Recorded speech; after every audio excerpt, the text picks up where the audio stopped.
conversando con Tomás Guanipa, secretario general de Primero Justicia. Tomás, tú eres parte de la comisión de diálogo. Sí, de la delegación de la negociación de México. Diálogo. ¿Se van a volver a reunir en México? ¿Hay convocatoria?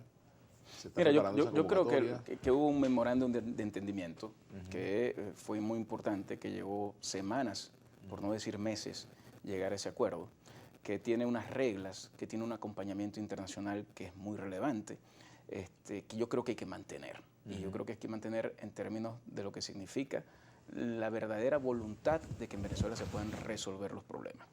Cuando tú empiezas a inventar, cambiar las delegaciones, desde un lado queriendo cambiar la otra, como si nosotros no decimos quiénes van a poner del lado del régimen, ellos deciden a quién quieren poner. Nosotros tenemos nuestra delegación, que es la de la plataforma unitaria, y nos parece lógico que ese esfuerzo que empezó, que no debe haber sido paralizado, continúe en el tiempo, porque creo que puede ser lo más eficiente para el venezolano común. Lo más eficiente para el venezolano común que quiere vivir mejor, que quiere resolver sus problemas, pero que quiere tener también garantías, derechos, sus derechos políticos intactos, su derecho a vivir en libertad. ¿Qué hacer con Fuerza Vecinal, por ejemplo? ¿Qué hacer con la Alianza Democrática, que obtuvieron respetables votaciones cada uno de estos sectores, ¿no? Mira, yo creo que no tienen derecho a tener una silla en esa mesa. Lo importante es que el proceso de negociación pueda tener comunicación con distintos sectores del país. Y no estemos hablando ya de algunos actores políticos. Por cierto, algunos de ellos que tú has mencionado que tienen una vinculación y una relación evidente con el gobierno, con el régimen de Maduro. Cuando tú ves, por ejemplo, la Asamblea Nacional, donde hay supuestamente diputados de oposición, y te preguntas cuántas veces han votado algún evento en contra del oficialismo, te das cuenta que ni una sola vez han votado en contra.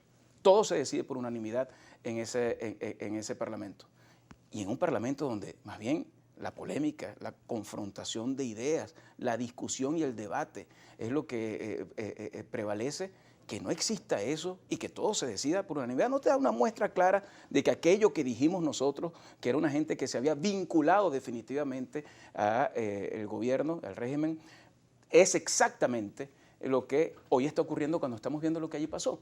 Pues esos son actores que más bien, en todo caso, las sillas se las deberían dar quienes quieren que los acompañen, que es el oficialismo. Hay otros actores que sí, no hay por qué señalarlos de estar en ningún tipo de vinculación, pero que en todo caso yo lo que creo es que habiendo ya una delegación, un memorándum de entendimiento, un reconocimiento entre las partes, lo que hay es que avanzar y cada quien tiene que comunicarse, no solamente con sectores políticos, sino con la sociedad civil, con los gremios, con los empresarios. Pero Tomás, el propio gobierno, a través de Jorge Rodríguez y otros voceros, han hablado del reformateo del diálogo para darle entrada pues, a otros sectores o incluso reconocer la nueva realidad política que evidentemente cambió. Ahí, imagínate, hay alcaldes de toda la fuerza prácticamente. Bueno, pero es que ese reformateo lo que pareciera es que lo que quiere ser es un mecanismo en el cual abrir las puertas para que sus amigos puedan entrar y sentarse en las sillas enfrente.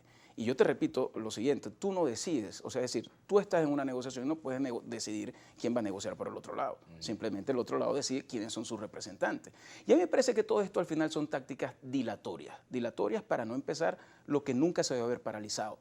Nosotros sí estamos interesados, y eso es muy importante que la gente lo sepa, a que ese proceso de negociación continúe, se profundice y busque en el menor tiempo posible soluciones para los venezolanos que permitan que este país pueda volver a tener la normalidad democrática que ha perdido y que es evidente que hemos perdido y que podamos tener de nuevo la posibilidad de progresar como país para que podamos abrirnos al mundo y podamos también ver llegar a millones de venezolanos que se han ido y que están anhelando poder vivir en Venezuela y que han sido expulsados por la situación que estamos viviendo, que no tienen otro responsable que quienes han gobernado durante todo este año. Pero fíjate una cosa, Tomás, fíjate. Marcar con una X de progobierno, vendidos o instrumentos del gobierno a todos los parlamentarios, a todos los partidos que forman parte, que no están en el G4 o que no están en la alianza, o que están en la Alianza Democrática, no es entregarle esos partidos al gobierno de alguna forma, o sea, ponerlos en un plano donde no todo el mundo allí se va a sentir. Habrá quizás algunos que tengan acuerdo con el gobierno. Eso es importante decirlo. La plataforma unitaria es una plataforma de muchos partidos, no son 4, son muchos más. Y tiene que estar abierta la participación de todos los que quieran hacer causa común para lograr por ejemplo, tener un candidato único que se elija en unas primarias para enfrentar el oficialismo y poder ganar las elecciones cuando venga ese proceso electoral. Tenemos que estar abiertos a eso y abiertos sin complejos además. Pero cuando tú agarras y utilizas al Tribunal Supremo de Justicia, que todos sabemos que reciben órdenes y que está totalmente controlado por el Poder Ejecutivo, y entonces te haces de un partido y le quitas las siglas y te conviertes en una persona que va más a Miraflores que a hablar en la calle sobre los problemas de los venezolanos, y llegas a la Asamblea Nacional en una elección que fue cuestionada por el mundo entero y no alzas tu voz para enfrentar las injusticias que están viviendo los venezolanos, sino que apoyas todas las iniciativas gubernamentales, es evidente que tu vinculación política ya no es un tema de rumor ni de especulación. Es un hecho concreto que estamos viendo. O sea, ¿ustedes no aceptarían la participación de la Alianza Democrática en las primarias que organice la plataforma unitaria? Mira, nosotros lo que creemos es que lo importante, pero en ese caso, es que en un proceso de elección primaria todos los que quieran un cambio definitivo en Venezuela puedan participar.